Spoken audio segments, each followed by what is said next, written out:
Auf dieser Welt ist definitiv etwas faul.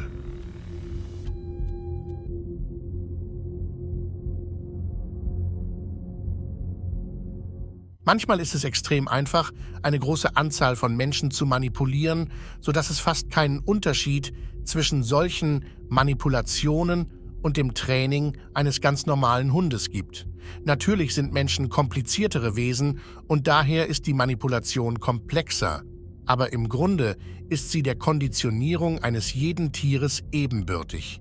Heute werden wir über einen sehr interessanten Mann sprechen, der vor mehr als 40 Jahren von der Manipulation der Massen sprach, also von der berühmten Subversion der Gesellschaft.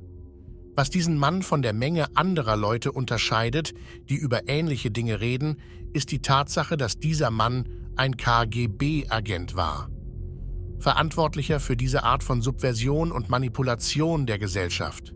Sein Name ist Juri Bezmenov, ein 1939 geborener Mann und ehemaliger Propagandajournalist und Propagandaagent des KGB, der 1970 mit Hilfe amerikanischer Geheimdienste nach Kanada flüchtete und anschließend seinen Namen in Thomas Schumann änderte. Nachdem er nach Kanada übergesiedelt war, arbeitete er in verschiedenen Berufen und zog Anfang der 80er Jahre nach Los Angeles, wo er begann, Vorträge über sowjetische Techniken der Subversion von Nationen zu halten.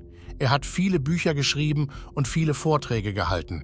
Heute haben Sie die Möglichkeit, einen Teil dieser Vorträge zu sehen. Dieser Vortrag ist genau 40 Jahre alt. Dann werden Sie feststellen, wie erfolgreich die sowjetischen Methoden damals waren und was noch wichtiger ist, ob sie bis heute überlebt haben und ob sie in der modernen Welt von heute angewendet werden. Denn dieser Mann starb im Jahr 1993 und er konnte sich wahrscheinlich nicht einmal in seiner wildesten Fantasie vorstellen, wie fortschrittlich solche Techniken in den vergangenen 40 Jahren waren. Aber zunächst einmal, bevor wir mit der Vorlesung beginnen, was ist allgemeine Subversion? Subversion ist ein Wort, das seine Wurzeln in der lateinischen Sprache hat, was einen Revolutionär oder jemanden, der eine Veränderung herbeiführt, bedeutet. Noch heute bezeichnen manche Experten die Subversion als einen besonderen Krieg. Und was ist das Besondere an dieser Art von Krieg? Das Besondere daran ist, dass mit solchen Methoden ganze Nationen besiegt werden können, ohne auch nur eine einzige Kugel abzufeuern. Direkte Subversion umfasst beispielsweise Methoden des Terrors, Erpressung, Entführung, Mord, Sabotage und Zerstörung von Infrastruktur und so weiter.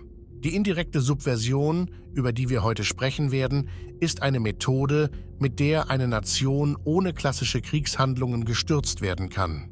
Eine Methode, zu der etwa Ablenkung gehört, also das Verbreiten von Gerüchten und falschen Informationen, versteckter oder offener Propaganda, die die bestehende Ordnung zerstört, die Schaffung von Organisationen und Subkulturen, die die traditionellen Werte und die Kultur eines Volkes wiedererlangen und noch viel mehr. Hören Sie sich im Grunde Juri Bezmenovs Beschreibung dessen an, was Subversion eigentlich ist.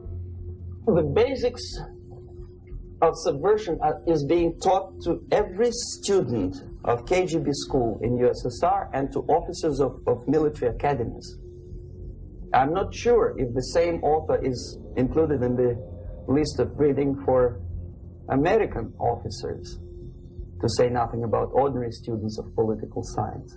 What subversion is? Basically, it consists of 4 periods, time-wise. If we start from here and go this way, time, right? This is the beginning point.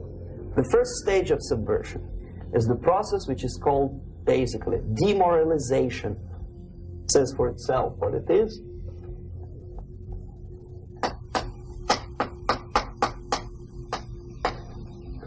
It takes from, say, 15 to 20 years to demoralize a society. Why 15 or 20 years?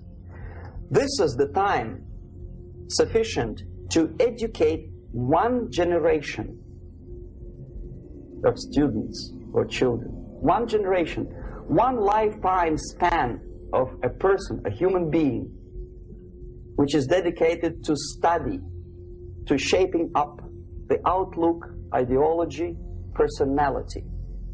No more no less. Usually it takes from 15 to 20 years. What it includes? It includes influencing, or by various methods, infiltration, propaganda methods, direct contacts, doesn't really matter. I will describe them later. Of various areas where public opinion is formulated or shaped. Religion, educational system, social life, administration, law enforcement system, military, of course, and labor and employer relations, economy, okay? Sometimes when I describe all the methods, students ask me question, are you sure this is the result of the Soviet influence? Not necessarily. You see, the tactic of subversion, about which I'm talking, is similar to the martial art, the Japanese martial art. If some of you are familiar with that tactic, probably you will remember that if an enemy is bigger and heavier than yourself, it would be very painful to resist his direct strike.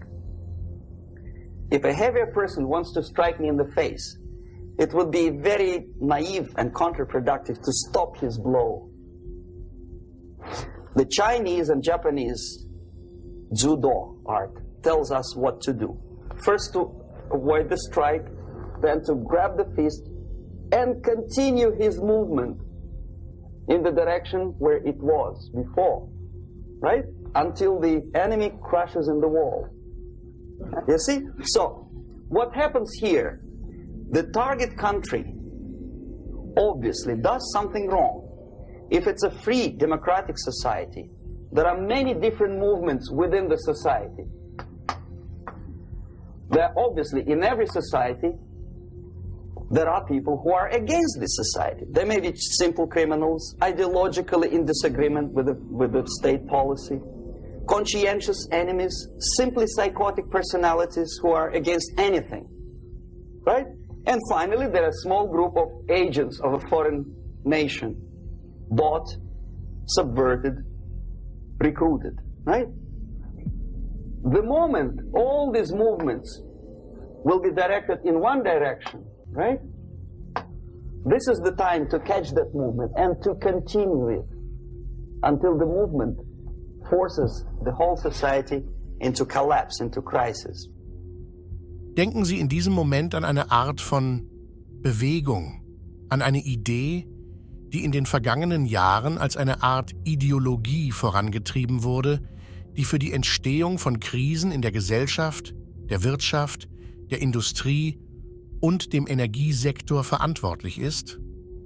Eine Bewegung, die Spaltung und Konflikte in der Gesellschaft schafft? Glauben Sie, dass eine solche Bewegung spontan und natürlich geschieht, oder wird sie von den Ideengebern gesponsert und finanziert, die aufgrund ihrer Zukunftspläne mit dieser Situation vertraut sind? So that's exactly the martial art tactic. We don't stop an enemy. We let him go. We help him to go in the direction we want them to go. Okay? So, on the stage of demoralization, obviously there are tendencies in each society, in each country, which are going to opposite direction from the basic moral values and principles. To take advantage of these movements, to capitalize on them, is the main purpose of the originator of subversion. So we have religion, we have education, we have social life, we have power structure, we have labor relations, unions, and finally we have law and order. 1, 2, 3, 4, 5, 6. Okay? These are the areas of application of subversion. What it means exactly? In case of religion, destroy it, ridicule it, replace it with various sects, cults, which bring people's attention, faith, whether it is naive, primitive, doesn't really matter. As long as the basically accepted religious dogma is being slowly eroded, Diese Aussage über die Religion ist sehr interessant. Ist Ihnen aufgefallen, dass Religion immer häufiger verspottet wird? Dass Religion und religiöse Menschen in den letzten Jahren immer häufiger ins Lächerliche gezogen wurden, während die Medien gleichzeitig Unzucht, Unmoral und, wie dieser Mann vor 40 Jahren sagte, destruktive Sexkulte fördern. Hören Sie sich einfach an, welche Songs auf YouTube angesagt sind, und schon wird Ihnen alles klar sein. Songs, die Verbrechen, Gewalt, abweichendes Verhalten und verschiedene andere Dinge offen zelebrieren. Und hier verteidige ich in keiner Weise den Fundamentalismus solcher Gläubiger, sondern gebe Ihnen Beispiele für Subversionstechniken, bei denen eine lange Tradition in Form von Religion immer mehr lächerlich gemacht und beiseite geschoben wird, während solche Dinge gefördert werden in weitaus größerer Zahl.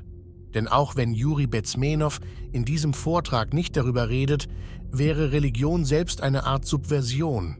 Christliche Missionare kamen und verbreiteten ihre Ideologie und führten Subversion durch, damit sie Christen wurden. Zuvor kam es im Römischen Reich zu einer Subversion, bei der die Religion ersetzt wurde. Dann kam es zur islamischen Subversion, sodass Christen zu Muslimen konvertiert wurden und so weiter. Religion an sich war schon immer eine Art Subversion, aber auch wenn es sich um eine viel ältere Subversion handelt, denke ich, dass Sie alle bemerken können, wie in den letzten Jahren die Religion vieler Menschen immer stärker kritisiert und angegriffen wird. Es erweckt einfach den Eindruck, dass es im 21. Jahrhundert nicht mehr cool sei, gläubig zu sein. Und genau so werden die Rahmenbedingungen für künftige Veränderungen in der Gesellschaft geschaffen. Und wie werden diese Änderungen aussehen? And taken away from the supreme purpose of religion, to keep people in touch with the supreme being. That serves the purpose. Therefore, replace it, accepted, respected religious organizations with fake organizations. Distract people's attention from the real faith and attract them to various different faiths. Education. Distract them from learning something which is constructive, pragmatic, efficient. Instead of mathematics, physics, foreign languages, chemistry, teach them history of urban warfare, natural food, home economy, your sexuality, anything, as long as it takes you away. Okay? Social life. Replace traditionally established institutions and organizations with fake organizations. Take away the initiative from people. Take away the responsibility from naturally established links between individuals, group of individuals, and society at large, and replace them with artificially, bureaucratically controlled bodies. Instead of social life and friendship between neighbors, establish social workers institutions. People who are on payroll of whom? Society? No. Bureaucracy. The main concern of social workers is not your family, not you, not social relations between groups of people. The main concern is to get the paycheck from the government. What will be the result of their social work doesn't really matter. They can develop all kind of concepts to show to the government and to the people that they're useful. Okay, away from the natural links. Power structure. Okay, the natural bodies of administration, which are traditionally either elected by people at large or appointed by elected leaders of society, are being actively substituted by artificial bodies. The bodies of people, groups of people, whom nobody elected. Never. As a matter of fact, most of the people don't like them at all, and yet they exist. One of such group is media. Who elected them? How come they have so much power? Almost monopolistic power on your mind. They can rape your mind. But who elected them? How come they have a nerve to decide what is good and what is bad for the elected by you, president and his administration? Who the hell are they? Genau 40 Jahre sind seit dieser Rede vergangen. Was, glauben Sie, hat sich die Lage in den Medien verbessert oder verschlechtert? Heute kann jeder von Ihnen schwarz auf weiß überprüfen, wer die Eigentümer und Finanziers der weltgrößten Medien sind. Und dann werden Sie schnell merken, dass eine bestimmte Agenda in allen großen Medien gleichermaßen und ohne Kritik vertreten wird. Hier ein kleines Beispiel.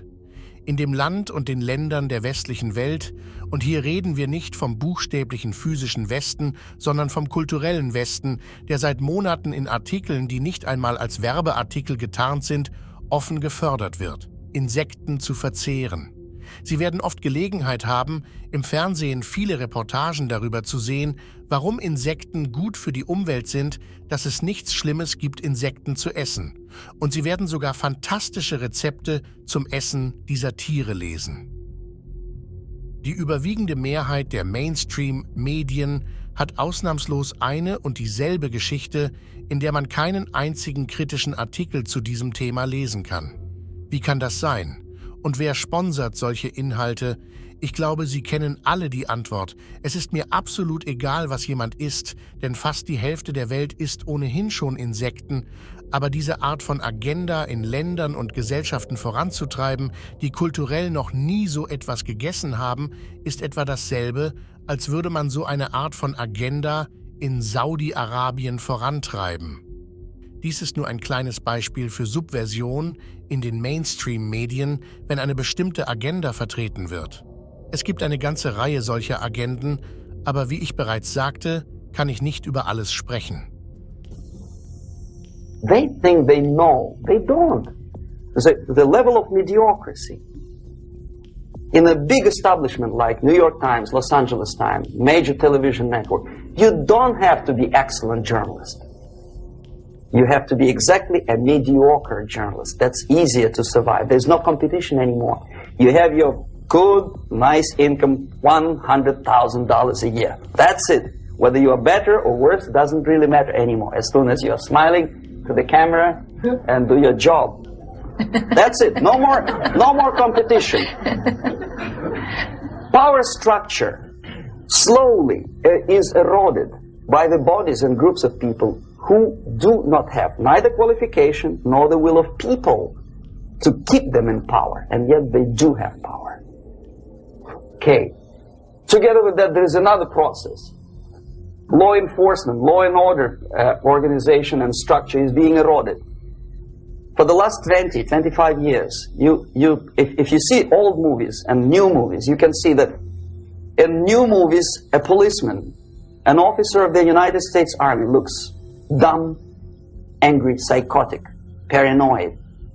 A criminal looks nice, kind of, well, he smokes hash and shoots the whatever drug, but basically he's a nice human being. He's creative. And he's unproductive only because society oppresses him. Whereby a general of Pentagon is always by definition a war maniac. A policeman is a pig, rude policeman. He abuses his power. No? A generalization like that. The hatred, the mistrust to the people who are supposed to protect you and enforce law and order. A slow substitution of basic moral principles, whereby a criminal is not a criminal actually. He's a defendant, even if his guilt is proven. Labor relations.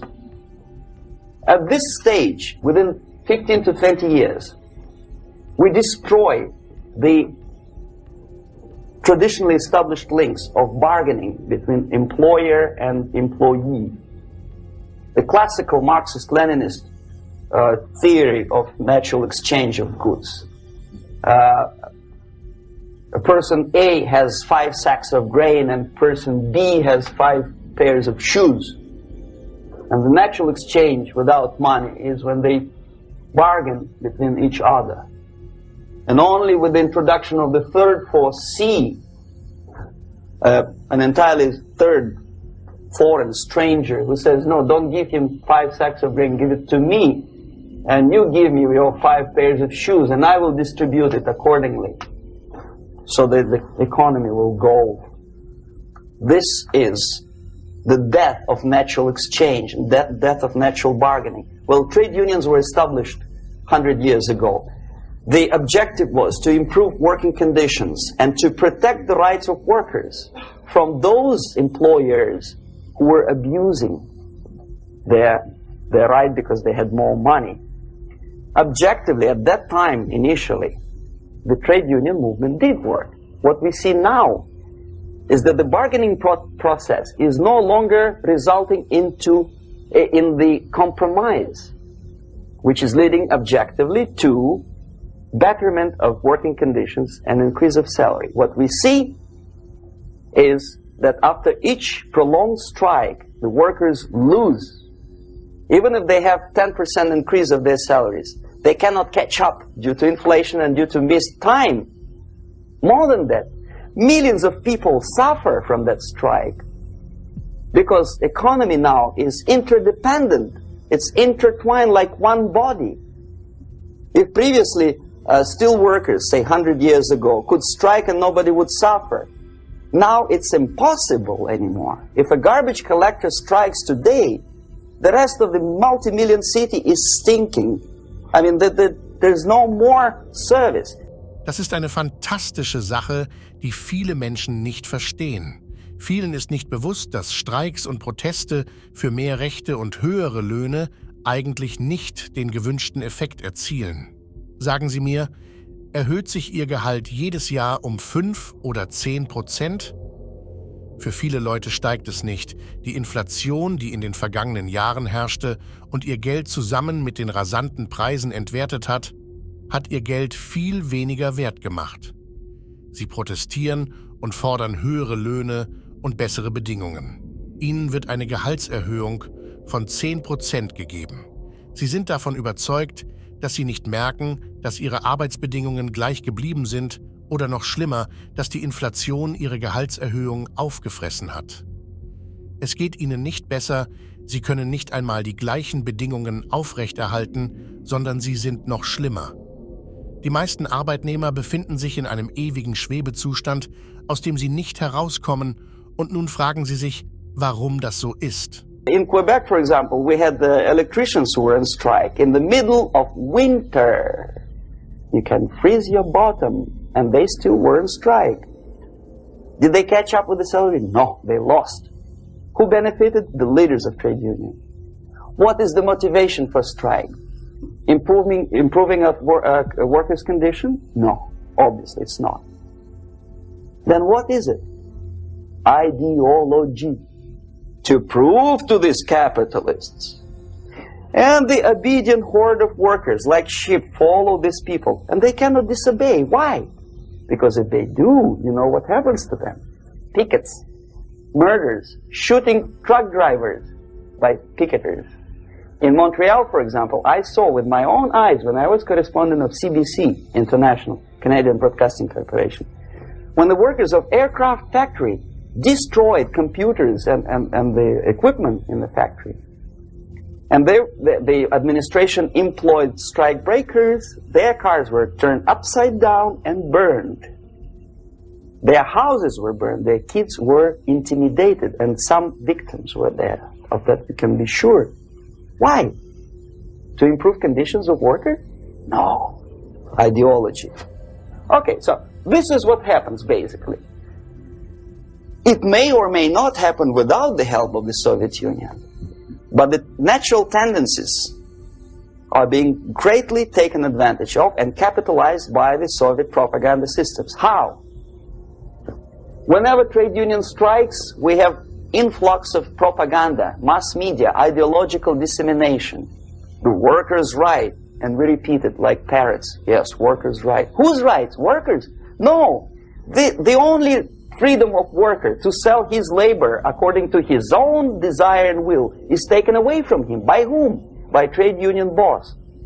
Unlimited power is given. Responsibility. I want to sell my labor not for $2.50 an hour, but for $2. I don't have right. My freedom is denied to me. I know that if I sell my work for $2 an hour, not for $3 an hour, I will compete better with the other guy who is lazy and more greedy. I don't need $3. I need only $2. No. I was made to believe by media, by business, by advertising agencies that I need more and more and more. Have you ever heard any advertising on TV to consume less? No. No way. Whether you need a six-cylinder car or not, you have to buy it. And hurry up. When I was driving here, on the local radio station, an excited announcer said, "You hurry up, rush and save, save, save. There is a pantyhose sale." Save by buying more.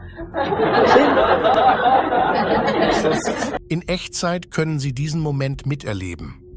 Zusammenbruch kleiner Unternehmen, die nicht mehr mit großen und organisierten Handelskartellen konkurrieren können, die kleine Volkswirtschaften zerstören.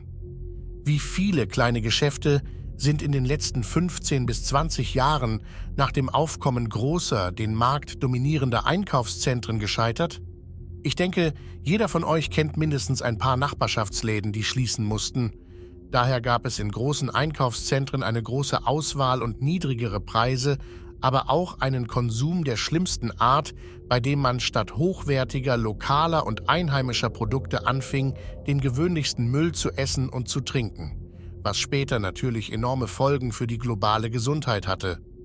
Sagen Sie mir, woher kam die Idee zu dieser Art der Geschäftsabwicklung, wo das Wochenende zum Einkaufen und Bummeln in Einkaufszentren geworden ist? Vor 20 Jahren gab es das bisher nicht und jetzt schießen Einkaufszentren wie Pilze aus dem Boden. Was ist passiert? Es kam zu wirtschaftlicher Subversion. Der Markt, auf dem man noch lokale Produkte kaufen konnte, begann zu verfallen. Keine Sorge, in 10 Jahren wird dies ein idealer Standort für ein glänzendes neues Einkaufszentrum mit einer geschmacklosen Tomate sein. Und jetzt sehen Sie, wie Propaganda eigentlich entsteht. Of course. It would be too naive to expect that KGB makes that advertising agency to do such a crazy commercial. No, of course not. But what we did when I was working for Novosti Press, we would snow plow editorial offices, student organizations, religious groups with literature of class struggle, if not directly Marxism-Leninist propaganda, then a propaganda of a legitimate aspirations of working class, betterment of life, equality. Equality, mind you. President Kennedy once said, we will make America to believe that people are born equal. Are people born equal? Is there any mentioning in the Bible or any other holy scripture in any religion, if you don't believe me, go to the library and check it. There is not a single word about equality. Just the opposite. By your deeds, God will judge you. What you do is important. The merit of your personality. You cannot legislate equality. If you want to be equal, you have to be equal. You have to deserve it. And yet we build our society on the principle of equality. We say people are equal. We know it is false. It's a lie. Some people are tall and stupid. Others are short, bold, and clever.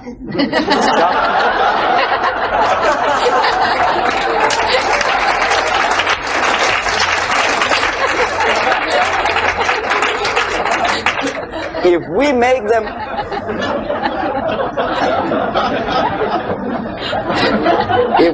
them equal by force, if we put the principle of equality in the basis of our socio-political structure, it's the same thing as building a house on sand.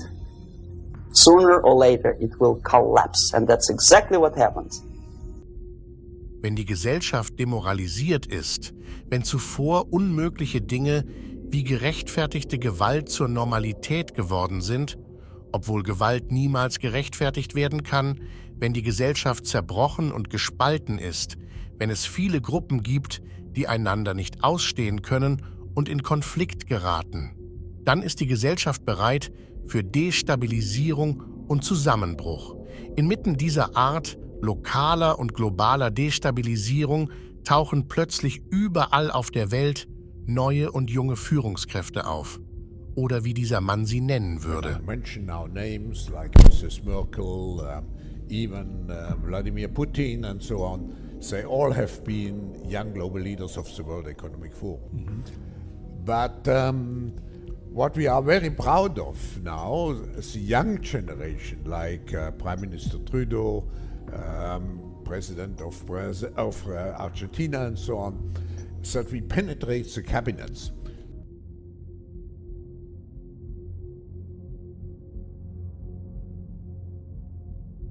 Ja, junge globale Führungspersönlichkeiten, die für diese Art von Ideologie erzogen wurden, mit der sie eine bestimmte Gesellschaft, in diesem Fall die ganze Welt, verändern wollen. Dieser Mann konnte angesichts seines Todes im Jahr 1993 nicht einmal davon träumen, dass diese sowjetischen Methoden 40 Jahre später zu einer globalen Sache und zu einer globalen Agenda werden würden, obwohl er den Zusammenbruch der Sowjetunion miterlebt hatte. Jeder dieser Bereiche, von denen wir heute nur an der Oberfläche gekratzt haben, verdient ein eigenes Video. Denn sie selbst können in den vergangenen Jahren einen gewaltigen Rückschlag für die Volkswirtschaften, für verschiedene Gesellschaften und für verschiedene Kulturen feststellen. Eine immer größere Destabilisierung der Welt findet statt. Und die Hauptfrage ist: Glauben Sie, dass dies alles auf natürliche und spontane Weise geschieht, weil sich die Zeiten wie immer ändern und neue Winde wehen? Oder glauben Sie, dass diese Veränderungen gezielt und orchestriert geschehen? Denn wenn es gezielt und orchestriert ist, sprechen wir von Menschen, die viel Geduld haben. Und das Besorgniserregende ist, dass jedes Mal, wenn in dieser Welt große Veränderungen stattfanden, ganze Gesellschaften und Zivilisationen verändert wurden, und die Geschichte zeigt dies hervorragend. Vom Untergang des Römischen Reiches über die Entdeckung der neuen Welt, die Kolonisierung Afrikas und des Rests der Welt bis hin zur Französischen Revolution und dem Ersten und Zweiten Weltkrieg verliefen solche Veränderungen nie friedlich. Es ist noch nie passiert, dass die neue Welt durch den friedlichen Übergang der alten Welt entstanden ist. Würden Ihrer Meinung nach die Menschen, die in der sogenannten alten Welt leben, die Ideen der neuen Welt betrachten und sagen: Großartig, wir verlassen alle unsere Traditionen, Kultur und Lebensweisen, wir können es kaum erwarten, nach ihrer neuen Regeln zu leben? Natürlich gab es immer diejenigen, die solche Änderungen akzeptierten, aber auch eine große Zahl von Menschen, die solchen Änderungen nicht friedlich zustimmten. Denn die Geschichte zeigt uns immer wieder, dass zum Aufbau einer neuen Welt die alte Welt zerstört werden muss. Und diese Welt bricht direkt vor unseren Augen zusammen.